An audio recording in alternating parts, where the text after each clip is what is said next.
राजाको विषयको त छलफलको विषय नै रहेन। राजा त 1, 2, 3 देखि जतिसम्म अगाडि बढाए पनि राजा आउँछन्। आम नेपालीमा एउटा स्वर्णिम चेतना सहित यो मुलुकमा राष्ट्र संस्था स्थापना हुन्छ।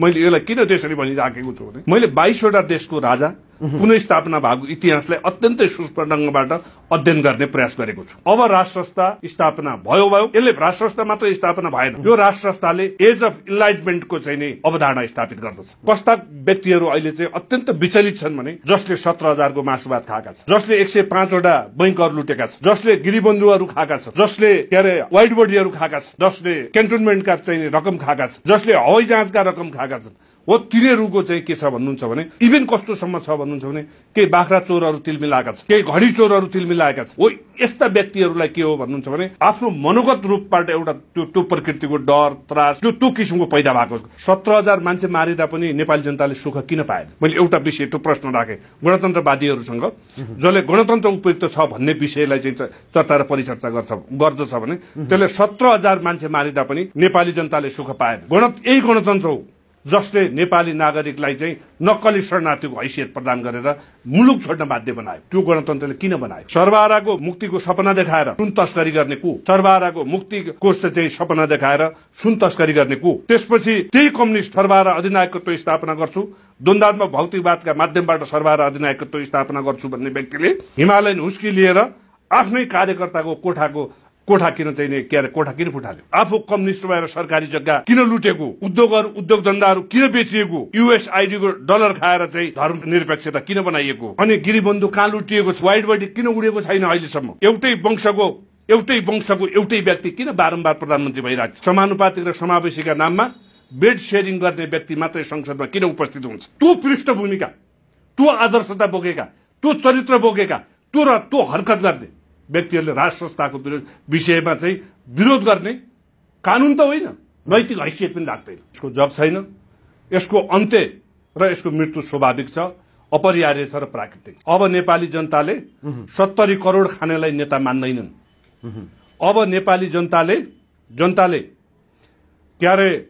हवाई जहाजका नाममा नउड्ने हवाई जहाज ल्याउनेलाई अब नेता मान्दैनन्। 17,000 मान्छे मार्नेलाई अबको चेतनाले नेताको रूपमा स्वीकार गर्दै। म हिजोको धङधङ्गी कसैमा थियो अथवा मसँग धङधङ्गी छ भन्ने कसैलाई लाग्दछ भने त्यो चाहिँ के हो भन्नुहुन्छ भने दिवा सपना हो। विश्वको इतिहासमा राष्ट्रिय गान बजिराखेको र छातीमा हात राखिराखेकै बेला जुन म्याच सकिएको असुर ग्यास प्रहार गर्ने क्रिया भयो, त्यो क्रियाका सन्दर्भमा हामीले चाहिँ के गरेका छौँ भन्नुहुन्छ भने मैले नै गरेको छु। त्यो विषय चाहिँ राष्ट्रिय मानवाधिकार आयोगमा एउटा निवेदन दिएको छु।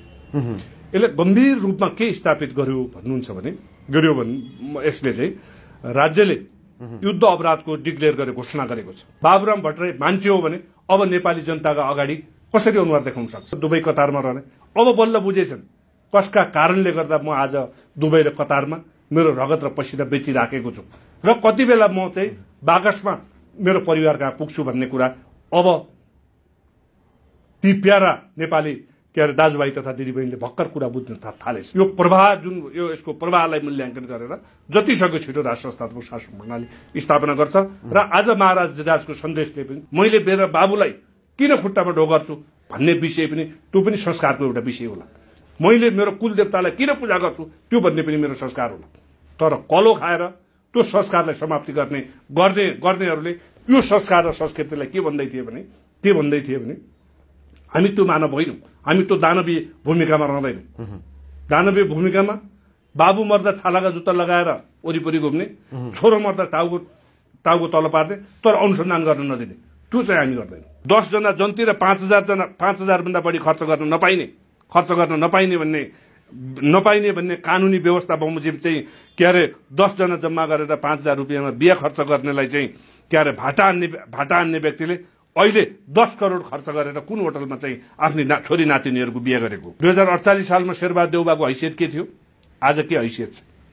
उहाँले के क्रिया गर्नु भएको छ तपाईँ हामीले चर्चाको विषय बनाइरहनु पर्दैन।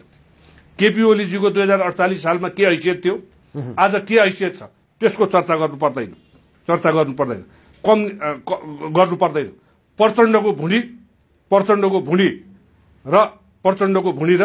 प्रचण्डले परिभाषित गरेको सामन्तको भुँडीको परीक्षण गर्नुस् न। विश्वको इतिहासमा कम्युनिस्टहरूको मुनि त्यस्तो कहिले पनि हुँदैन। यो संविधानले स्थापित गरेको समानुपातिक र समावेशीको व्यवस्था शंकर पोखरेलको श्रीमतीलाई समानुपातिक र समावेशी बनाउनका निमित्त हो, सांसद बनाउनका निमित्त हो। के नेपाली जनताले शंकर पोखरेलकी श्रीमतीलाई समानुपातिक र समावेशी कोटामा राख्नका निमित्त के अरे नेपाली जनता 17,000 नेपाली जनताले बलिदान गरेका हुन्? घडी नलाउने हुँदैन, चोरेकै घडी लाउनुपर्छ। अहिले तपाईँ एआईमा हान्नुहोस् न, अहिले विचार गर्नुहोस् न, तपाईँले अहिले भर्खरै एआईमा हेर्नुहोस् त, घडी चोर भन्नुभयो भने के अरे महामहिमको फोटो आउँछ, रोलेक्स घडीहरू आउँछन्, त्यहाँ महामहिमहरू त्यो चोर्दै भाग्दै गरेको फोटो आउँछ एआईमा। बाख्रा चोरको हिसाब हान्नुहोस् त, बाख्रा चोर भनेर अहिले एआईमा हान्नुहोस् न, के अरे जेपिटी च्याटमा हान्नुहोस् त, जयमिनीमा हान्नुहोस् त, बाख्रा कानमा राखेर अगाडि हिँडेको फोटो आउँछ। बाख्रा कानमा राखेर भाग्दै गरेको फोटो आउँछ।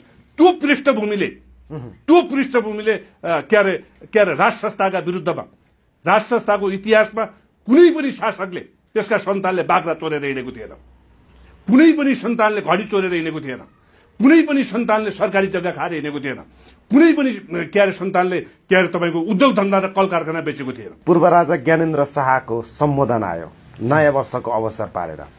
यो सम्बोधनमा तिनकुनेको घटनालाई पनि जोडेको देखियो अथवा त्यो विषयमा पनि केही कुरा धारणा राखेको देखियो। यो विषयलाई कसरी लिनु भएको छ यो सम्बोधनको टिप्पणी गर्दाखेरि? होइन, यसलाई चाहिँ मैले चाहिँ कसरी लिएको छु भन्नुहुन्छ भने यो उत्तर आधुनिक कालको हजुर नयाँ इजम हो भन्ने हिसाबबाट मैले चाहिँ यसलाई चाहिँ त्यो ढङ्गले बुझेको छु।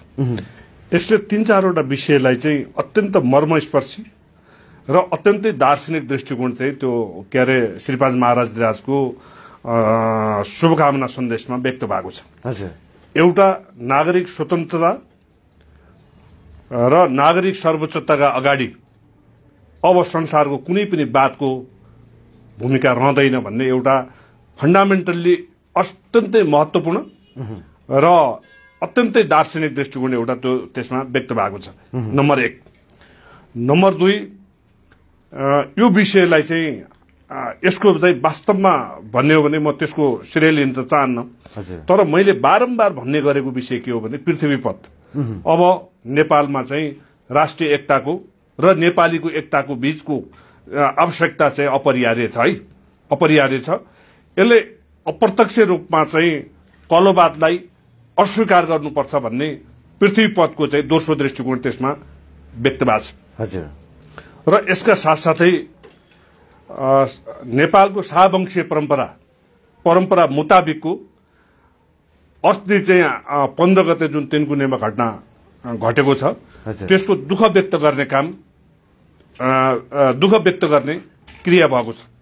र अर्को चाहिँ विषय के व्यक्त भएको छ भने अब 2082 साल आम नेपालीको निमित्त उत्तर आधुनिक कालको स्वर्णिम चेतनाले भरिपूर्ण अब नैराश्यतालाई आशामा परिवर्तन गर्ने र विखण्डनलाई एकतामा स्थापित गर्ने र अन्धकारलाई चाहिँ उज्यालो मार्फत चाहिँ सम्बोधन गर्ने भन्ने एउटा चाहिँ दार्शनिक चिन्तन उत्तर आधुनिक कालको एउटा दार्शनिक दृष्टिकोण चाहिँ त्यो के अरे शुभकामना सन्देशमा व्यक्त भएको पाइन्छ।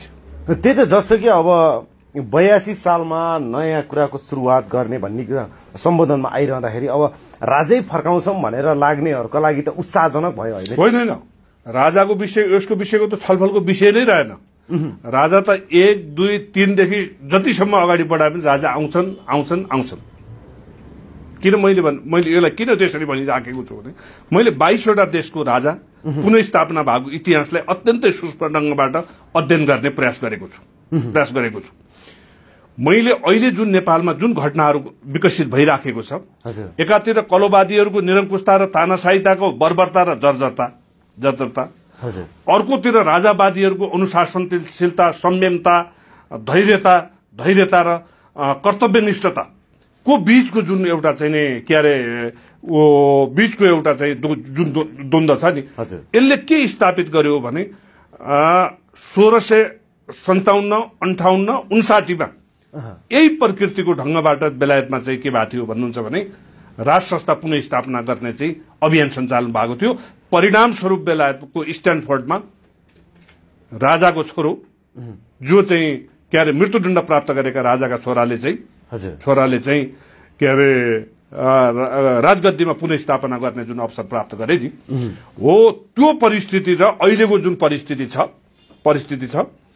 त्यो परिस्थितिले चाहिँ एक आपसमा चाहिँ मिलाप राख्दछ मिलेको देखिन्छ र अर्कोतिर त्यहाँका राजाको संयमता र यहाँ महाराज राज ज्ञानेन्द्र वीर विक्रम शाहदेवको संयमता धैर्यशीलता विवेकशीलता नागरिक तन्त्रीय विचार हरकत दृष्टिकोणले चाहिँ के पुष्टि गरेको छ भने अब राष्ट्र संस्था स्थापना भयो यसले राष्ट्र संस्था मात्र स्थापना भएन भनेको हुँदैन यो राष्ट्र संस्थाले एज अफ इनलाइटमेन्ट नेपालमा चाहिँ एज अफ इनलाइटमेन्टको चाहिँ नि अवधारणा स्थापित गर्दछ र आम नेपालीमा चाहिँ के गर्छ भन्नुहुन्छ भने अब नेपालीहरू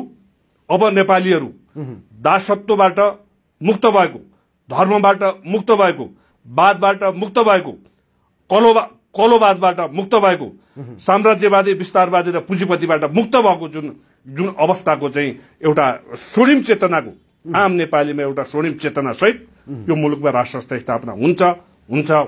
त्यही त जस्तै सम्बोधन आइरहँदाखेरि अब पहिलेको सम्बोधनले त गणतन्त्रको जग हल्लेको थियो भनेर जसरी चर्चा गरियो भनेपछि त यो आजको सम्बोधनले त अब भाग्ने नै स्थिति आउने भयो कि के होइन त्यो यसो श्री 5 महाराज धिराज बडा महाराज धिराज पृथ्वीनारायण शाहको वंशज जुन यो शाह वंश छ नि यो शाह वंशले कसैलाई आत्तिने र मात्तिने अवस्थाको वातावरण सिर्जना गरेन इतिहासमा त्यसकारणले यसमा कसैको पनि भागाभाग हुँदैन र भागाभाग हुने सम्भावना चाहिँ भागाभाग जो हुन्छौं भनेर आपराधिक मानसिकताबाट विचलित भएका केही व्यक्तिहरूको जसको जस्तो पृष्ठभूमि छ जस्तो कस्ता व्यक्तिहरू अहिले चाहिँ अत्यन्त विचलित छन् भने जसले 17,000 को मासुभात खाएका छन् जसले 105 वटा बैंकहरू लुटेका छन् जसले गिरीबन्धुहरू खाएका छन् जसले व्हाइट बडीहरू खाएका छन् जसले क्यान्टोनमेन्टका चाहिँ रकम खाएका छन् जसले हवाई जहाजका रकम खाएका छन् हो तिनीहरूको चाहिँ के छ भन्नुहुन्छ भने जसले इभेन कस्तोसम्म छ भन्नुहुन्छ भने केही बाख्रा चोरहरू तिल मिलाएका छन् केही घडी चोरहरू तिल मिलाए हो यस्ता व्यक्तिहरूलाई के हो भन्नुहुन्छ भने आफ्नो मनोगत रूपबाट एउटा त्यो प्रकृतिको डर त्रास त्यो किसिमको पैदा भएको कारणले यिनीहरू हामीले देख्दाखेरि के हो भन्नुहुन्छ भने अपराधीहरू स्वाभाविक रूपमा डराउने र तिलमिलाउने विचलित हुने र असन्तुलित हुने विषय त जीवितै रह्यो स्वाभाविक हो त्यो चाहिँ तर अन्यले त्यस्तो किसिमको त्रासित हुनुपर्ने डराउनु पर्ने भाग्नु पर्ने लुक्नु पर्ने त्यो किसिमको अवस्था चाहिँ छैन किनभने यो राष्ट्रिय एकताको अभियान हो राष्ट्रिय समृद्धिको अभियान हो आम नेपालीलाई एउटै मालामा चाहिँ गाँसेर यो मुलुकमा नेपाली जनतामा आएको स्वर्णिम चेतनालाई चाहिँ एज अफ इनलाइटमेन्टमा रूपान्तरण गर्ने विषय हो यो चाहिँ त्यसकारणले कसैले त्यस्तो किसिमको अवस्था चाहिँ सिर्जना हुनुपर्ने र देखिनुपर्ने अवस्था चाहिँ छैन। त्यही त जस्तो कि सरकार पक्षबाट अब राजालाई शोध अनुसन्धानका लागि संसद भवनको रोस्टममै उभाएर उहाँलाई सोधपुछ गर्नुपर्छ भन्ने जस्ता न्यूजहरू सामाजिक सञ्जालमा देखिरहँदाखेरि अहिले 81 राजाको यो खालको अभिव्यक्ति आउनु एउटा कुरा के बुझ्नुहोस् भने मैले बारम्बार यो विषय भनेको छु शासकमा शासकीय योग्यता भएन भने यो परिस्थितिको निर्माण हुन्छ यो गणतन्त्रको अन्त्य चाहिँ कसरी किन अन्त्य हुन्छ भन्ने सन्दर्भमा मैले 2-4 वटा बुदा बनाएको छु के 17,000 मान्छे मारिदा पनि नेपाली जनताले सुख किन पाएन मैले एउटा विषय त्यो प्रश्न राखेँ गणतन्त्रवादीहरूसँग जसले गणतन्त्र उपयुक्त छ भन्ने विषयलाई चाहिँ चर्चा र परिचर्चा गर्दछ भने त्यसले 17,000 मान्छे मारिदा पनि किन नेपाली जनताले सुख पाएन अनि यही गणतन्त्र हो जसले नेपाली नागरिकलाई चाहिँ नक्कली शरणार्थीको हैसियत प्रदान गरेर मुलुक छोड्न बाध्य बनायो त्यो गणतन्त्रले किन बनायो त्यो विषय सर्वहाराको मुक्तिको सपना देखाएर सुन तस्करी गर्ने को सर्वहाराको मुक्तिको चाहिँ सपना देखाएर सुन तस्करी गर्ने को त्यसपछि त्यही कम्युनिस्ट सर्वहारा अधिनायकत्व स्थापना गर्छु द्वन्द्वात्मक भौतिकवादका माध्यमबाट सर्वहारा अधिनायकत्व स्थापना गर्छु भन्ने व्यक्तिले हिमालयन हुस्की लिएर आफ्नै कार्यकर्ताको कोठा किन चाहिँ कोठा किन फुटाल्यो यो विषय त्यसपछि गएर लोकतान्त्रिक शासन पद्धतिमा प्रधान न्यायाधीशलाई प्रधानमन्त्रीको हैसियत प्रदान गर्ने प्रदान कसले गरेको? त्यसपछि गएर सामन्त र निशुल्क शिक्षाको हावादारी गफ दिएर आफ्ना नाति नतिनालाई चाहिँ स्कुलमा किन पढाएको? अनि त्यसपछि अर्को विषय के छ भन्दा गणतन्त्रमा आफ्ना सन्तानलाई विदेश पठाउँदै आफू चाहिँ शिक्षा मन्त्री भएर नेपालीका छोराछोरीहरूलाई पढाइको शिक्षाको स्तर यो किसिमको किन बनाएको? अर्को सरकारी जग्गा आफू कम्युनिस्ट भएर सरकारी जग्गा चाहिँ किन लुटेको? उद्योग धन्दाहरू किन बेचिएको? युएसआइडीको डलर खाएर चाहिँ धर्मनिरपेक्षता किन बनाइएको? राजतन्त्रका विरुद्धमा आन्दोलन हुँदाखेरि मुलुकको होइन मुलुकभन्दा बाहिर विशेष गरिकन भारतीय कम्युनिस्ट पार्टीको सीताराम येचुरीलाई किन बोलाइएको? अनि त्यसपछि गएर गणतन्त्र पछाडि यति धेरै नेपाली नागरिकहरू विदेश पलायन किन भएका हुन्? अनि गणतन्त्रमा सीसीटीभी कहाँ पुगेको छ? अनि गिरिबन्धु कहाँ लुटिएको छ? वाइड बडी किन उडेको छैन अहिलेसम्म? एउटै वंशको एउटै व्यक्ति किन बारम्बार प्रधानमन्त्री भइरहेको छ? समानुपातिक र समावेशीका नाममा बेड सेयरिङ गर्ने व्यक्ति मात्रै संसदमा किन उपस्थित हुन्छ? 10 जना जन्ती र 5,000 भन्दा बढी खर्च गर्न नपाइने भन्ने कानुनी व्यवस्था बमोजिम चाहिँ के अरे 10 जना जम्मा गरेर 5,000 रुपियाँमा बिहा खर्च गर्नेलाई चाहिँ के अरे भाटा हान्ने व्यक्तिले अहिले 10 करोड खर्च गरेर कुन होटलमा चाहिँ आफ्नी छोरी नातिनीहरूको बिहा गरेको? अनि 70 त्यही कम्युनिस्ट हो जसले 70 करोड खाएको छ। त्यसकारणले विश्वकै इतिहासमा सबैभन्दा बढी भ्रष्टाचारी देश भनेर कम्युनिस्ट शासक भएकै बेला यो देशको बदनाम किन गरेको? यी प्रश्नको जवाब गणतन्त्रले दिन सकेन। यी प्रश्नको जवाब स्वर्णिम चेतनाले दिन्छ। अब त्यसकारणले मान्छे के हो भन्नुहुन्छ भने अब राष्ट्र संस्थाको प्रश्नका विषयमा तपाईँ हाम्रो डिस्कसनको विषय नै होइन। अब कसरी यो मुलुकलाई समृद्धि र सुखी बनाउने भन्नेमा हामी चाहिँ के हुनुपर्छ भन्ने अब तपाईँ हामीहरूको भूमिका चाहिँ त्यो किसिमको रहनुपर्छ। भनेपछि अब राष्ट्र संस्थाको विषयमा कुरै नगरौँ, पछाडि नै छोडौँ, जसरी राष्ट्र संस्थालाई स्थापना हुन्छ भन्ने किसिममा तपाईँहरू हुनुहुन्छ हो। तर गणतन्त्रवादीहरू त कारवाही गर्ने हिसाबमा छन्। होइन, कसलाई कारवाही गर्ने? राजालाई कारवाही गर्ने होइन। यो मुलुकमा यता सुन्नुहोस्, यो मुलुकमा त्यो योग्यताका मान्छे मात्रै होइन क्या, यो योग्यताका मान्छे पनि हामी छौँ। त्यो चरित्र, त्यो हरकत, त्यो व्यवहारका होइन, यो चरित्र यो हरकतका मान्छेहरू पनि छौँ। अब बिस्तारै हेर्नुहोस् अहिले परिणाम के भयो? अत्यन्त प्रतिष्ठित व्यक्तिहरूले पनि अब चाहिँ राष्ट्र संस्थाको विषयमा समर्थन गर्न लागेका छन्। जगमान गुरुङजी एउटा चाहिँ के अरे गुरुङको बच्चा जसले मुलुकको के अरे पृथ्वीनारायण शाहको नेपाल एकताको अभियानमा चाहिँ के अरे आफ्नो वंशजले भूमिका निर्वाह गरेको त्यस्ता महान सांस्कृतिक विदहरू पनि अब राष्ट्र संस्थाको पक्षमा म नेतृत्व गर्छु भनेर आइराखेको अवस्था छ।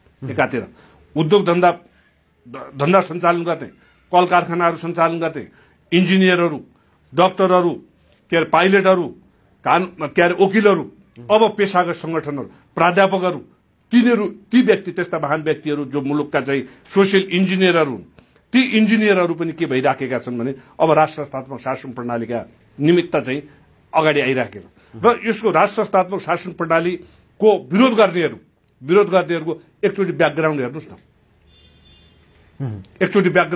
न। 2048 सालमा शेरबहादुर देउबाको हैसियत के थियो? आज के हैसियत छ? उहाँले के क्रिया गर्नु भएको छ तपाईँ हामीले चर्चाको विषय बनाइरहनु पर्दैन। केपी ओलीजीको 2048 सालमा के हैसियत थियो, आज के हैसियत छ, त्यसको चर्चा गर्नु पर्दैन। प्रचण्डको भुँडी र प्रचण्डले परिभाषित गरेको सामन्तको भुँडीको परीक्षण गर्नुहोस् न। विश्वको इतिहासमा कम्युनिस्टहरूको भुँडी त्यस्तो कहिले पनि हुँदैन। हरकत हेर्नुहोस् न, व्यवहार हेर्नुहोस् न। हिजो मात्रै के भनेछ शङ्कर पोखरेलले कर्णालीमा गएर देख्नुभयो? किन त्यसरी तिलमिलाएको छ भन्ने कुराको विषयमा म शङ्कर पोखरेलको थोरै विषय भन्छु। अनि शङ्कर पोखरेलले समानुपातिक कसलाई भन्नु? यो संविधानले स्थापित गरेको समानुपातिक र समावेशीको व्यवस्था शङ्कर पोखरेलको श्रीमतीलाई समानुपातिक र समावेशी बनाउनका निमित्त हो, सांसद बनाउनका निमित्त हो। अनि उहाँको ज्वाइँले के हरकत गर्नुभयो संस्कृत विश्वविद्यालयमा उहाँको ज्वाइँले के हरकत गर्नुभयो उहाँले अरू होइन बहिनी ज्वाइँलाई चाहिँ अर्को बहिनी ज्वाइँलाई चाहिँ के अरे चाहिँ सुकुम्बासी आयोगको दाङको अध्यक्ष बनाएको होइन त्यसपछि भान्जा माधव अधिकारीलाई पटक पटक संस्कृत विश्वविद्यालयको के अरे तपाईँको चाहिँ रजिस्ट्रार बनाएर फेरि भ्रष्टाचारमा मुछिएपछि पनि फेरि रजिस्ट्रार बनाउने काम गरेको अवस्था छ अहिले पनि विश्वविद्यालयमा शङ्कर पोखरेलकै हालिमुहाली छ त्यसकारणले के हुन्छ भन्नुहुन्छ शङ्कर पोखरेलहरू जस्ताले हेर्नुहोस् त बोलेको एउटा पार्टीको महासचिवले आम कर्णालीवासीलाई के भनेको छ भने भात खान पाउने थिएन भन्ने शब्द हो शङ्कर पोखरेलले म पनि कर्णालीको हुँ शङ्कर पोखरेलले भात खान पाएको थिएन छु आज भ्रष्टाचार गरेर तस्कर गरेर विभिन्न किसिमको चाहिँ गणतन्त्रमा लुटतन्त्र मचाएर अहिले त्यो हैसियतमा प्राप्त गरेको उसले भात खान पाएको होला तर हामीले कहिले पनि भात खान नपाएको अवस्था चाहिँ होइन हेर्नुहोस् एउटा योग्यता शासकीय क्षमता शासकीय दक्षता नेतृत्वको चाहिँ चरित्र नेतृत्वको आचरण नेतृत्वको व्यवहार नेतृत्वको हरकत हेर्नुहोस् त यो मुलुक कस्ताले शासन गरेको रहेछ अझ त्यो एउटा पार्टीको महासचिवको हैसियतले त्यो दङ्गाली जन वडा अध्यक्ष जित्ने हैसियत छैन अहिले दाङका मेरा आदरणीय दाजुभाइ तथा दिदीबहिनी दाङका जुन आम नेपाली दाजुभाइ तथा दिदीबहिनी मध्येमा जो दाङमा बसोबास गर्नुहुन्छ ती व्यक्तिहरूले अहिले शङ्कर पोखरेलको हैसियत वडा अध्यक्ष जित्ने छैन त्यो अवस्थामा किनभने त्यो हरकतले देखे नि त भान्जाले के हरकत गर्यो शङ्कर पोखरेलले के हरकत गर्यो शङ्कर पोखरेलको श्रीमतीलाई कुन ठाउँमा पुर्यायो के नेपाली जनताले शङ्कर पोखरेलकी श्रीमतीलाई समानुपातिक र समावेशी कोटामा राख्नका निमित्त के अरे नेपाली जनता 17,000 नेपाली जनताले बलिदान गरेका हुन् अनि के छ अहिले हरकत त्यसकारणले के हो भन्नुहुन्छ भने हो त्यस्ता व्यक्तिहरू हेर्नु कम्युनिस्ट पार्टीको सदस्यले चेली राखेर बस्छ कसैले अनि आफ्नै कार्यकर्ताको घरमा तोडफोड गर्न जान्छ कसैले अनि के अरे त्यही कार्यकर्ता कम्युनिस्ट पार्टीकै कार्यकर्ताको छोराले सुन तस्करी गर्छ अहिले तपाईँले सत्य तथ्य निर्मला पन्तको चाहिँ सत्य तथ्य छानबिन गर्ने को जवाबदेही जिम्मेवार हुन्छ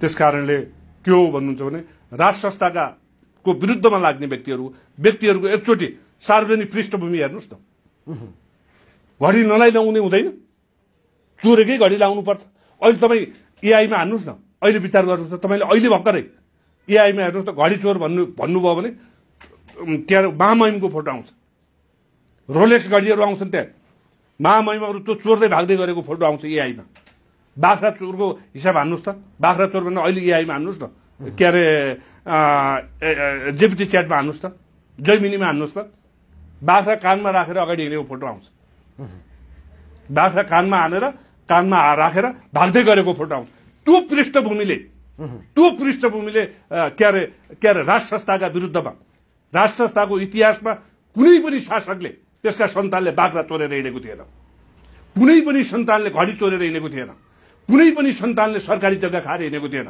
कुनै पनि के अरे सन्तानले के अरे तपाईँको उद्योग धन्दा र कल कारखाना बेचेको थिएन त्यसकारणले के हो भन्छ त्यो पृष्ठभूमिका त्यो आदर्शता बोकेका त्यो चरित्र बोकेका त्यो हरकत गर्ने व्यक्तिहरूले राज संस्थाको विषयमा चाहिँ विरोध गर्ने कानुन त होइन नैतिक हैसियत पनि राख्दैन त्यति मात्र होइन आम जनताका अगाडि अहिलेका स्वर्णिम चेतनाका मालिकहरू नवजवानहरू के हेर्छन् भन्नुहुन्छ भने एआई पनि हेर्छन् गुगल पनि हेर्छन् जिमिनी पनि हेर्छन् तिनीहरूले हेरेर स्थापित गरेर अहिले तपाईँ कमेन्टको हिसाब हेर्नुहोस् न कुनै पनि कलोवादी आतंकवादी धनवादी दामपन्थीहरूको अहिले चाहिँ ओपिनियन कुनै ठाउँमा व्यक्त गरेको ओपिनियनमा आम नेपाली जनताले गरेको कमेन्ट हेर्नुहोस् न त्यही त तपाईँले यति धेरै कुरा भन्नुभयो अब यति नै गरेर साम्राज्य खडा गरेको सजिलै यो साम्राज्य ढल्ला त जग छैन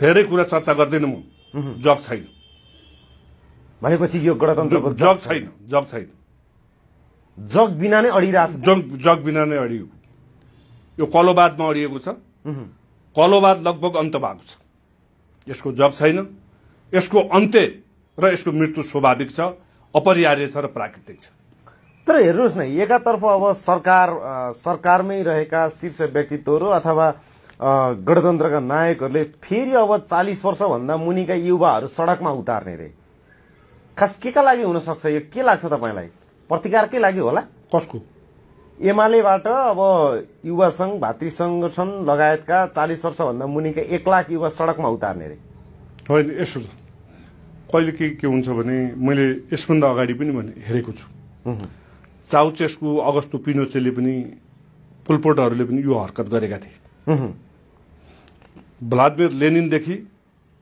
मिखाइल गोर्बाचोभहरूले पनि यो हरकत गरेका थिए त्यसकारणले यसबाट त्यो हवा र अघि भनेको एउटै वाक्य मैले तपाईँलाई के निवेदन गरौँ भन्नुहुन्छ भने ब्याकग्राउन्ड हेर्नुहोस् न अब नेपाली जनताले चेली राख्नका निमित्त कसैलाई नेता मान्दैनन् अब नेपाली जनताले 70 करोड खानेलाई नेता मान्दैनन् अब नेपाली जनताले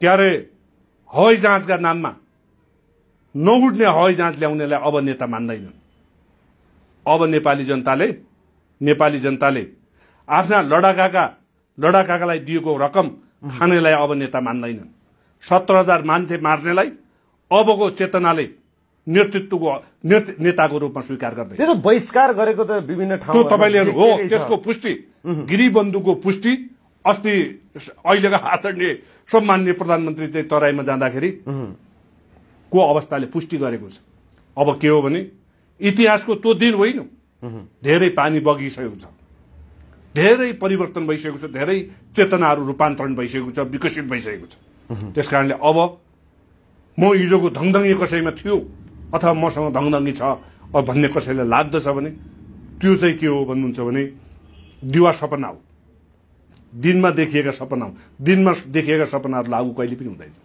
त्यही त जनताले त बहिष्कार गरेको देखिरहेको छ तर पनि अझै राष्ट्र पुनर्स्थापना गर्छौं भनेर अगाडि अग्रसर रूपमा देखिएका व्यक्तित्वहरू अझै पनि कारागारमा हुनुहुन्छ क्या होइन यसो यता सुन्नुहोस् हरेक किसिमको परिवर्तनमा कसैको सेक्रिफाइस हुन्छ ती महान चेतनाका धनीहरू तिनको सेक्रिफाइस पनि हुन सक्छ केही मान्छेहरू जेलमा पनि जान सक्छ कसैको योगदान पनि रहन्छ कसैले शहीदको रूपमा शहीदको हैसियत प्राप्त गर्ने शहीदको परिवारको हैसियत प्राप्त गर्ने त्यो अवस्था पनि रहन्छ त्यसलाई चाहिँ हामीले यो अर्थमा नबुझौँ यो अर्थमा के नबुझौँ भने 2-4 जना मान्छेहरू जेलमा रहँदैमा 2-4 जना मान्छेहरू शहीद बन्दैमा यसले हामी कमजोर छौं हामी सकियौं हामी योभन्दा अगाडि बढ्न सक्दैनौं भन्ने होइन यसले थप ऊर्जा दिन्छ यसले विचारलाई के अरे अझ समृद्ध हुनका निमित्त सहयोग पुर्याउँछ त्यो मात्र होइन यसले हरकतलाई पनि बलियो बनाउँछ र विखण्डनलाई चाहिँ अझ एकताको सूत्रमा बाँध्ने वातावरणको तयार हुन्छ तपाईको हेर्नुहोस् न के हेर्नुहोस् भन्नुहुन्छ भने तिनकुनेको घटनाभन्दा पछाडि राष्ट्रिय प्रजातन्त्र पार्टीको चाहिँ नि के अरे बल्खुको आमसभा हेर्नुहोस् न यसले के स्थापित गरेको छ त्यसकारणले हामी परिष्कृत हुँदै जाने हो सुधार हुँदै जाने हो विकसित हुँदै जाने हो रूपान्तरित हुँदै जाने हो एकीकृत हुँदै जाने हो त्यसकारणले यस्ता छिना मसिना घटनाहरूले हामीलाई के गर्न सिकाएको छ भने हामीलाई झन् बलियो बनाएको छ हरेक दृष्टिकोणले वैचारिक दृष्टिकोणले के अरे आदर्शताका दृष्टिकोणले नैतिकताका दृष्टिकोणले यसले हामीलाई चाहिँ के बनाएको छ भन्नुहुन्छ भने अझ बलियो बनाउन मद्दत गरेको छ यस्तै मद्दत मैले यहाँलाई निवेदन गरे पूर्वी युरोपका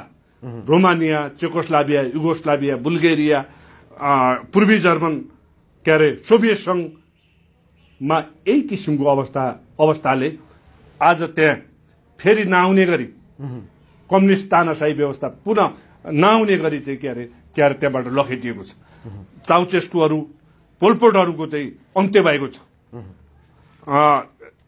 भियतनामबाट त्यो विषय अब भियतनामबाट पनि गइसकेको छ त्यसकारणले के भनौँ भन्नुहुन्छ भने यसले हामीलाई बलियो बनाउँछ कमजोर बनाउने होइन त्यही त जस्तो कि अब यिनीहरूको त योगदान रहला अथवा बलिदान होला हरेक कुरा हुन सक्छ तर पनि राजावादी शक्तिहरू अझै पनि संगठित हुन नसकेको अथवा सामाजिक सञ्जालमा आफ्ना अभिव्यक्तिहरू राख्न नसकेको अवस्था छ क्या केही कुरा बोल्यो भने पक्राउ परिन्छ कि भन्ने डरले पनि लुकेको अवस्था छ होइन त्यसरी होइन यो कस्तो हुन्छ भन्नुहुन्छ भने यसका भूमिका हुन्छन् नि भूमिका विभिन्न हुन्छन् भूमिकाहरू विभिन्न किसिमका हुन्छन् भूमिकाहरू कहिलेकाहीँ यस्तो नदेखिनु भनेको सुस्तायो भन्ने अर्थ होइन।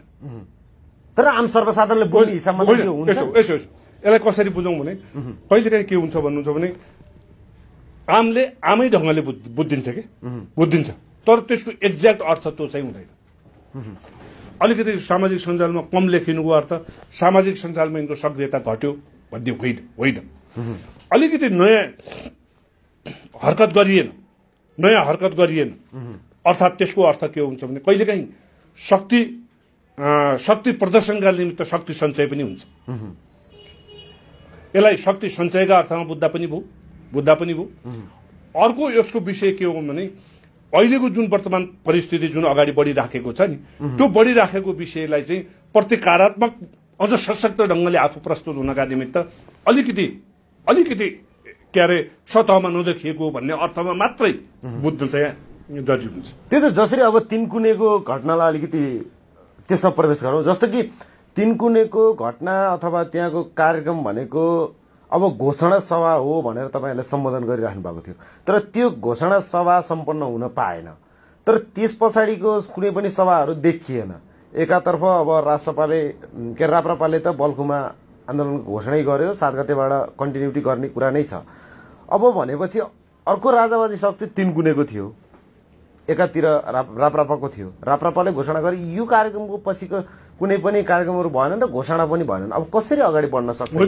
यसरी बुझौँ, तपाईँले सम्झाइदिनु भयो होइन। तिनकुनेको घटना विश्वकै इतिहासमा राष्ट्रिय गान बजिराखेको र छातीमा हात राखिराखेकै बेला जुन म्याच सकिएको अश्रु ग्यास प्रहार गर्ने क्रिया भयो, त्यो क्रियाका सन्दर्भमा हामीले चाहिँ के गरेका छौँ भन्नुहुन्छ भने मैले नै गरेको छु। त्यो विषय चाहिँ राष्ट्रिय मानवाधिकार आयोगमा एउटा निवेदन दिएको छु।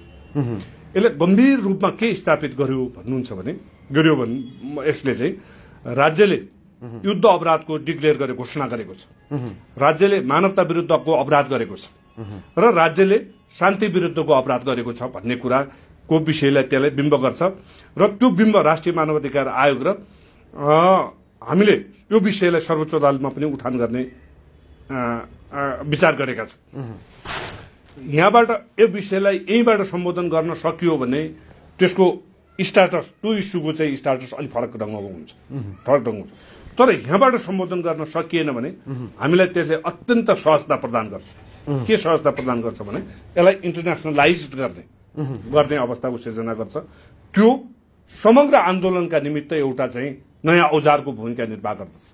मैले यहाँभन्दा थप भनिनँ यसलाई विषयलाई।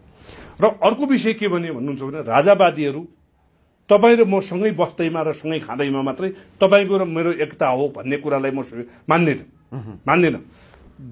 म के मान्छु भने महान दार्शनिक शिशोरेले भने जस्तो के हो भन्नुहुन्छ भने मानिस एउटा विचारको प्राणी हो। हामीहरूको विचारको सामिप्यता छ, विचारको एकता छ, विचारमा सहृदयता छ। त्यही विचारका निमित्त, सहकार्यका निमित्त सबै जो प्राकृतिक व्यक्तिहरू छन् तिनीहरू खुला छन्। त्यस कारणले राप्रपाले त्यहाँ आमसभा गर्यो र अर्को कसैले त्यहाँ आमसभा गर्यो भन्ने अर्थले चाहिँ खासै अर्थ राख्दैन। अर्थ राख्दछ केले राख्दछ भने तिनकुनेको घटनाभन्दा बल्खुको तिनकुनेको चाहिँ जनसागरको जनसभाभन्दा बल्खुको जनसागरको जनसभाले चाहिँ के गर्यो भने झन् मेच्युरिटी प्राप्त गर्यो गरेन। परिणाम उन्मुख देखियो कि देखिएन। तिनकुनेमा भएको राजावादीहरू, राष्ट्रवादी शक्तिहरूको जुन कमी कमजोरीहरूलाई पुनरावृत्ति गर्यो कि गरेन, अर्थात् त्यो पुनरावृत्ति गर्न नदिने वातावरणको तय गर्यो कि गरेन भन्ने प्रश्नले चाहिँ अत्यन्त महत्त्वपूर्ण भूमिका राख्दछ। त्यस कारणले हामी नामले जे तपाईँको नाम एउटा होला, मेरो नाम अर्कै छ, तर हामी मान्छे हौँ। त्यस कारणले सबैले के बुझेका छन् भन्नुहुन्छ भने यी राजावादीहरूको वैचारिक दृष्टिकोण एउटै छ, यी एउटै विचारबाट प्रभाव भइराखेका छन् र यिनीहरूको बीचको अन्तर सम्बन्ध पनि छ र अन्तर्घुलन पनि छ। त्यस कारणले यिनीहरू एउटै हुन् भनेर बुझ्दिन चाहिँ तपाईँ मार्फत म सबै नेपाली दाजुभाइ तथा दिदीबहिनीहरूलाई त्यो निवेदन पनि गर्न चाहन्छु। त्यो त जसरी तपाईँले अब यो अन्तर्राष्ट्रियकरण, यो मुद्दा अन्तर्राष्ट्रियकरण गर्छौँ भन्नुभयो, अनि एकातर्फ फेरि सुरेन्द्र भण्डारीले पनि यही विषयलाई लिएर अन्तर्राष्ट्रियकरण मुद्दामा लड्नै जान्छु यहाँ भएन भने भन्ने कुरा गर्नुभयो। अर्को फेरि रवि लामिछानेको विषयमा पनि सोभिता गौतमले यहाँ भएन भने म अन्तर्राष्ट्रियकरणै गर्छु भन्नुभयो। भनेपछि नेपालको न्यायालय मरेको हो? होइन, न्यायालय मर्यो भने अन्तर्राष्ट्रियकरण हुन्छ। न्यायालय मर्यो भने अन्तर्राष्ट्रियकरण हुन्छ। त्यही त म यहाँबाट लड्छु भन्ने सिधै पहिले नै अन्तर्राष्ट्रियकरण गर्छु भन्नुभन्दा त पहिला त यहाँ त लड्नु पर्यो। यसका क्रेडिबिलिटीमाथि अनेकौं शंका उपशंकाहरू छन्। यसका विश्वसनीयतामाथि मैले त्यही शब्द इन्टरनेसनल कम्युनिटीले प्रयोग गर्ने त्यही शब्द भने यहाँको क्रेडिबिलिटीमाथि गर्ने पर्याप्त ठाउँहरू छन्। यो हुन सकेन भने त्यो एउटा के विषय हो भने न्यायको अन्तिम लडाई हो अन्तर्राष्ट्रियकरण भनेको। अन्तर्राष्ट्रियकरण भनेको न्यायको अन्तिम लडाई हो। हामीले के प्रतिबद्धता व्यक्त गरेको विषय हो भन्नुहुन्छ भने रवि लामिछानेको विषयमा मैले त्यसले चर्चा गरिनँ। चर्चा किन गरिनँ भन्नुहुन्छ भने मैले बारम्बार यो विषयहरूलाई चाहिँ मैले प्रस्ट्याउने अवसर प्राप्त गरेको छु, गरेको पनि छु। प्रस्ट्याउने राष्ट्रिय स्वतन्त्र पार्टी भनेको वास्तवमा एउटा राजनीतिक दल होइन। त्यसमा तपाईहरु क्लियर हुनुहोस्। म आम नेपाली दाजुभाइ तथा दिदीबहिनीलाई पनि के निवेदन गर्छु भने राष्ट्रिय स्वतन्त्र पार्टी शासकीय योग्यता राख्दैन। यो रसमुल्लावादी, कण्ठमुल्लावादी र भुइँफुट्टावादीहरूको एउटा समूह हो। त्यो समूह हो। त्यसकारण यो समूहको शासकीय योग्यता नराखेका कारणले मैले त्यति चर्चा गरिनँ। र उदाहरणकै रूपमा मैले के निवेदन गरेँ यहाँलाई भने हिजो कि अस्ति चाहिँ तपाईले जुन व्यक्तिको नाम लिनुभयो उहाँकै सन्दर्भमा राष्ट्रिय मानवाधिकार आयोगमा ज्ञापन पत्र दियो अरे भनेर चर्चा परिचर्चा भएको थियो। त्यो समूह फेरि मैले भनिराखेकै वाक्य यो रसमुल्लावादी हो, कण्ठमुल्लावादी हो, भुइँफुट्टावादी हो, यो शासकीय योग्यता राख्न सक्दैन भन्ने पुष्टि के हो भने राष्ट्रिय मानवाधिकार एउटा सामाजिक अभियन्ताले पनि त्यसमा अत्यन्त चाहिँ मनै छुने गरी चाहिँ कमेन्ट गर्नु भएको छ। यो रासोपाको योग्यता के हो? राष्ट्रिय मानवाधिकार आयोग ज्ञापन पत्र बुझ्ने निकाय होइन। ज्ञापन पत्र त्यसले के ज्ञापन पत्र बुझाइयो अरे त्यहाँ भने त्यसले के गर्छ भने यिनीहरूको योग्यता कति रहेछ। त्यसकारणले त्यो योग्यताको पृष्ठभूमिमा बसेका व्यक्तिहरूले यसलाई अन्तर्राष्ट्रियकरण गर्छु, यसलाई राष्ट्रियकरण गर्छु भन्ने विषयको अर्थ राख्दैन। हेर्नुहोस्, इभेन के पनि अर्थ राख्दैन भन्नुहुन्छ भने त्यो योग्यता संसदको लोगो लाएर सडकमा चाहिँ संसदको लोगो लिएर सडकमा चाहिँ गीत गाउने, रुकुबेली भन्ने गीत गाउने, त्यसमा नाच्ने आफ्नो पार्टी सभापति थुनामा छ त्यो विषय नाच्ने, अनि आफ्नै पार्टीको सदस्यले रवि लामिछाने सहकारी ठग हो भन्ने लेखिएको प्रतिवेदनमा हस्ताक्षर गर्ने, यी विषय चाहिँ तपाईँ हाम्रा चर्चाका विषय बनाउनु हुँदैन। हेर्नुहोस्, त्यो अयोग्यतालाई हामीले चाहिँ त्यत्रो चाहिँ प्रायोरिटीका साथ लिएर छलफल चर्चा परिचर्चा गर्न चाहिँ सान्दर्भिक र उपयुक्त हुँदैन। र जहाँसम्म हाम्रो विषय छ यसले हामीले अत्यन्त गम्भीरताका साथ लिएका छौं र त्यही ढंगले हामीले यसलाई चाहिँ हामी अहिले अन्तर्राष्ट्रियकरण गर्छौं भन्दैनौं। हामीले राष्ट्रिय मानवाधिकार आयोगमा निवेदन दिएका छौं। राष्ट्रिय मानवाधिकार विश्वास छ राष्ट्रिय मानवाधिकार आयोगले आफ्नो संवैधानिक कर्तव्य मानवाधिकार र मानवीय कानूनको उल्लङ्घनका विषयमा कसको संलग्नता थियो त्यो विषयमा राज्यले अभियोजन गर्ने व्यक्तिहरूको किटानी गरेर चाहिँ सिफारिस गर्ला भन्ने विश्वास गर्दछौं। र अर्को विषय चाहिँ हामीले के पनि विश्वास गर्छौं भन्नुहुन्छ भने त्यसमा जुन धन र जनको क्षति भयो त्यसको जवाबदेही र जिम्मेवारी ठहराउनका निमित्त सिफारिस गर्ला भन्ने विषयमा विश्वास राख्दछौं। जो त्यो घटनामा परिकर जीव र धनको चाहिँ क्षति भयो त्यसको विषयमा चाहिँ को जवाबदेही र जिम्मेवारी हो भन्ने विषयमा सिफारिस गर्ला, त्यो विषयमा विश्वास इन टोटालिटीमा राष्ट्रिय मानवाधिकार आयोगको स्वतन्त्रता, स्वाभिमान, गरिमा र गौरवलाई आधार मानेर संवैधानिक कर्तव्य निर्वाह गर्छ भन्ने कुरामा हामी नम्बर 1 विश्वस्त छौं। यदि त्यहाँबाट हुन सकिएन भने हामी कहाँ सम्मानित सर्वोच्च अदालत छ जसले स्वतन्त्रताको र स्वाभिमानको र नागरिकको रक्षाका निमित्त जुन इतिहासबाट एउटा गर्विलो इतिहास बोकेको छ, एउटा दर्विलो इतिहास पनि बोकेको छ, त्यो न्यायालयबाट त्यो विषयलाई सम्बोधन होला र संवैधानिक कर्तव्य निर्वाह गर्ला भन्ने विषयमा विश्वस्त छौं।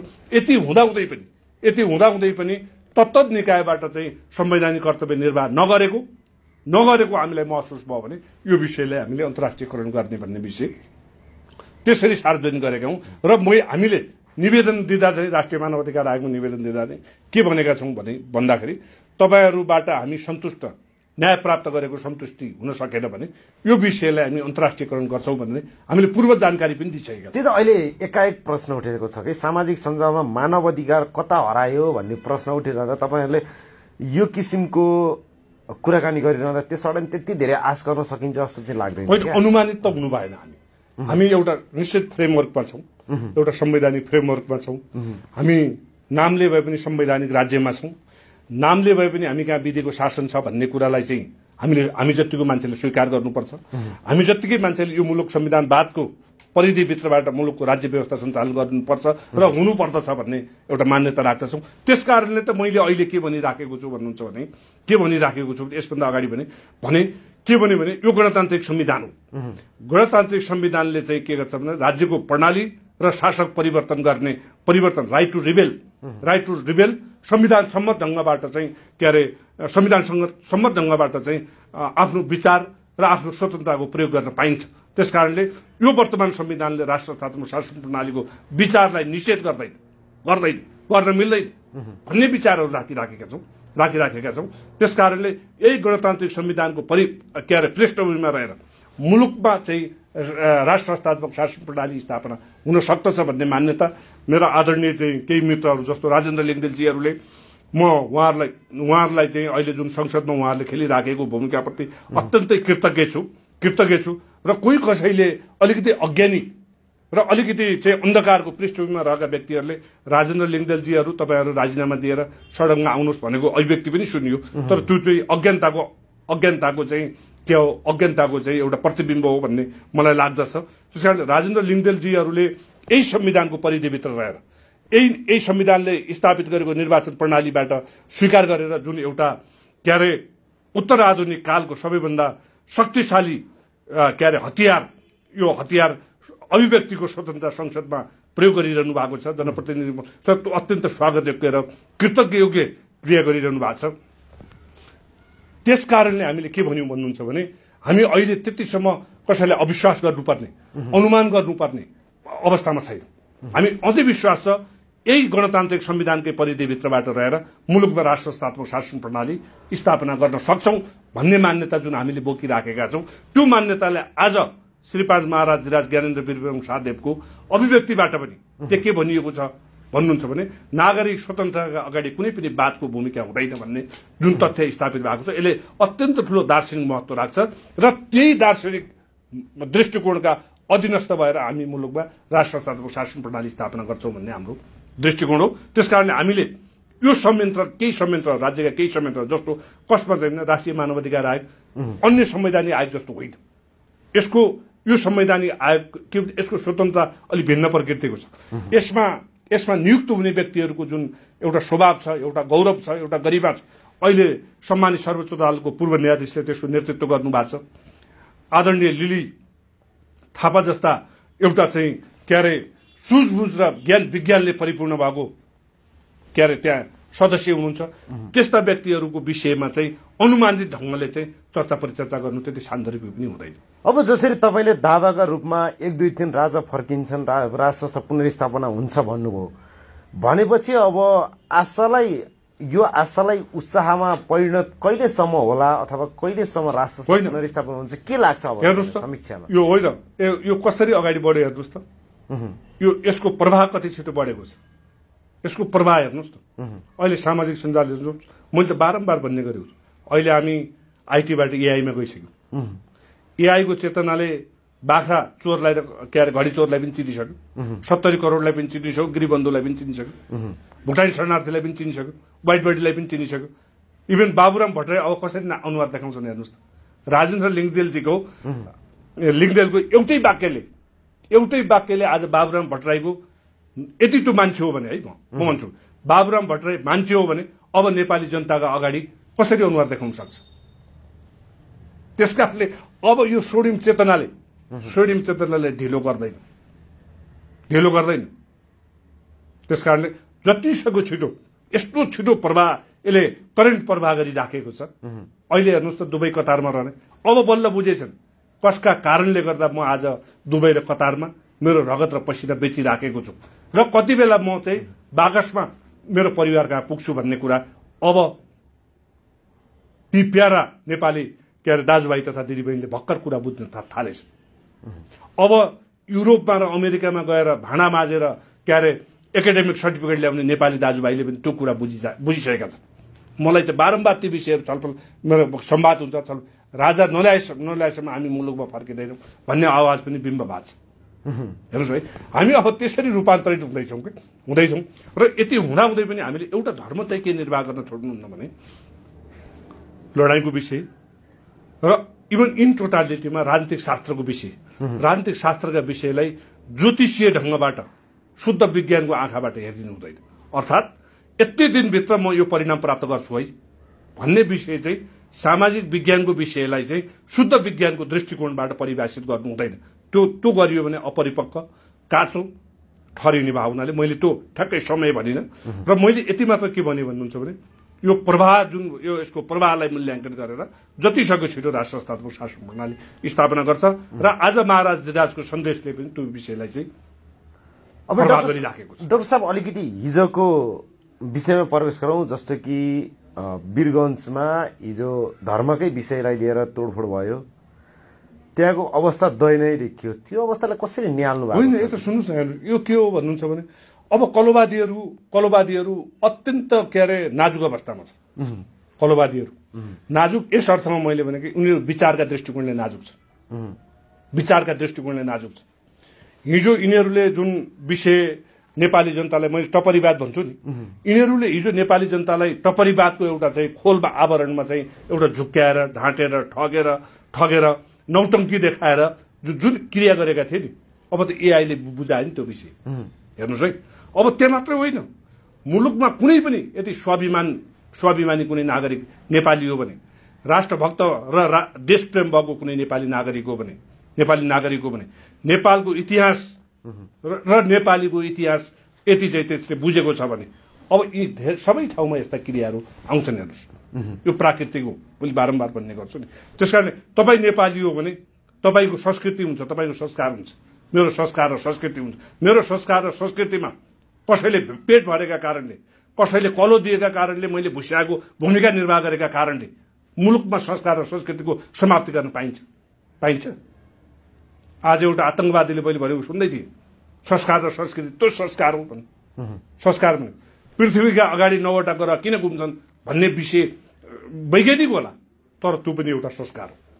मैले मेरो बाबुलाई किन खुट्टामा ढोगर्छु भन्ने विषय पनि त्यो पनि संस्कारको एउटा विषय होला। मैले मेरो कुल देवतालाई किन पूजा गर्छु त्यो भन्ने पनि मेरो संस्कार होला। तर कलो खाएर त्यो संस्कारलाई समाप्ति गर्नेहरूले यो संस्कार र संस्कृतिलाई के भन्दै थिए भने हामी त्यो मानव होइनौँ, हामी त्यो दानवीय भूमिकामा रहँदैनौँ। दानवीय भूमिकामा बाबु मर्दा छालाका जुत्ता लगाएर वरिपरि घुम्ने, छोरो मर्दा टाउको तल पार्ने, तर अनुसन्धान गर्न नदिने, त्यो चाहिँ हामी गर्दैनौँ। हामी विशुद्ध रूपमा एउटा पवित्र रूपमा मानवीय भूमिका छौँ, मानवीय भूमिका निर्वाह गर्छौँ। मानवीय भूमिका निर्वाह गर्दाखेरि के हुन्छ भने त्यसका इन्ग्रेडियन्ट्सहरू हाम्रो संस्कार पनि हो, हाम्रो संस्कृति पनि हो, हाम्रो प्रथा पनि हो, हाम्रो परम्परा पनि हो। हामीले राष्ट्र संस्थात्मक शासन प्रणाली यो मुलुकको मौलिक चरित्रका निमित्त स्थापना गर्न खोजेका हौँ। अब डाक्टर साहब, हामी अन्तिममा पनि छौँ। जसरी अब गणतन्त्रका शीर्ष नेताहरूले राजालाई रोस्टममा उभ्याउने, कारबाही गर्ने, अनुसन्धान गर्ने भनेर हरेक कुरा गरिरहेको अवस्थामा दुर्गा पर्साईपछि निशानामा राजा छन् भन्थे। अब एकाएक राजाको यो अभिव्यक्ति आउँदाखेरि त गणतन्त्रलाई नै प्रहार भयो होइन? जसरी राजालाई प्रहार गरेको थियो त्यसको प्रतिकार जस्तो भयो होइन? राजाले व्यक्त गरेको विषय कसैप्रति आग्रही, पूर्वाग्रही, प्रतिकारका निमित्त होइन, मुलुकका निमित्त हो। मुलुक राजाको दृष्टिकोण है। राजाले श्री 5 महाराज धिराजबाट बक्स भएको सबै सन्देशहरूलाई एउटै टेबलमा राखेर टेस्ट गरौँ। उहाँको चाहिँ जुन अभिव्यक्त विचार छ त्यो विचार नेपाल र नेपालीका निमित्त हो। र बौद्धिक प्रहार हुँदो रहेछ नि त होइन? होइन, बौद्धिक प्रहारै होइन, त्यो नेपाल र नेपालीका निमित्त स्वर्णिम युगमा प्रवेश गर्ने आधारशिला हो। त्यो चाहिँ राजाबाट अभिव्यक्त भएको भनेपछि आजबाट किता क्लियर भयो होइन? अनि अर्को विषय चाहिँ के हो भन्नुहुन्छ? होइन, किता क्लियर भएको छैन। राजा आतंकवादीका पनि राजा हुन्, राजा कलोवादीका पनि राजा हुन्, राजा टपरीवादीका पनि राजा हुन्, राजा देशभक्तका पनि राजा हुन्, राजा राष्ट्रभक्तका पनि राजा हुन्। त्यसकारणले राजा भन्ने विषय चाहिँ राजासँग कसैको पनि किता जोडिने र किता मिलाप छुटिने भन्ने हुँदैन। राजा भनेको त्यो इलिमेन्ट हो। अझ शाहवंशको इतिहास अत्यन्त गौरवमय छ, फेरि अरूभन्दा पनि अझ भिन्न छ है राजाको हकमा चाहिँ। र गणतन्त्रवादीहरूलाई मैले विशेष गरिकन कलोवादीका रूपमा परिभाषित गर्ने गरेको छु। कलोवादीहरूको बाई नेचर के हुन्छ, प्रकृति के हुन्छ भन्नुहुन्छ भने यिनीहरूको प्रकृति भनेको चाहिँ के हुन्छ भन्नुहुन्छ, कलो दियो भने भोग्दिहाल्ने, कलो नपायो भने नभोग्ने, र कलो पाउने भयो भने र अलिकति चाहिँ के अरे त्यहाँ के अरे अलिकति प्राप्त गरिराखेको छु भने, जस्तो हाइनाहरू के अरे बाघले गरेको शिकार भेटियो भने कति हौसला प्रदान भएर एउटा समूह बनेर जान्छ नि, जान्छ। कलोवादीहरूको चरित्र चाहिँ त्यो किसिमको हो। त्यस कारणले राजा कलोवादीका पनि राजा हुन्, कलोवादीका पनि राजा हुन्। राजा भनेको के अरे राजावादीका मात्र राजा होइन, मेरा मात्र राजा होइन, उनी कलोवादीका पनि राजा हुन्। त्यस कारणले राजाले राजकीय भूमिका निर्वाह गरेको, राजधर्म निर्वाह गरेको, राज कर्तव्य निर्वाह गरेको, राज अधिकारको सञ्चार गरेको राजाले चाहिँ। र कलोवादीहरूले जुन व्यक्त गरेको विचार छ त्यो विचार चाहिँ के हो भन्नुहुन्छ भने अपराधीले मानसिक असन्तुलन भएको अवस्थामा अपराधीहरूलाई चाहिँ एउटा निश्चित घेरामा, सुरक्षा घेरामा रहिराखेका अवस्थामा यो विकृति र विसङ्गतिका साथ उत्पत्ति र विकास भएका विचारहरू व्यक्त गरेको अवस्था हो। त्यसकारणले तिनीहरू त्यो व्यक्त गरेको विचारबाट हामी डराउनु पर्ने, के अरे हच्किनु पर्ने, विचलित हुनुपर्ने, असन्तुलित हुनुपर्ने त्यो कुनै त्यस्तो अवस्था चाहिँ छैन। हस् डाक्टर बस्नेत साहब, समय र संवादका लागि धेरै धेरै धन्यवाद। नयाँ वर्षको तपाईँलाई धेरै धेरै शुभकामना। यहाँलाई पनि धेरै धेरै शुभकामना। सबै नेपाली दाजुभाइ तथा दिदीबहिनीलाई नयाँ वर्ष 2082 को हार्दिक मङ्गलमय शुभकामना व्यक्त गर्न चाहन्छु।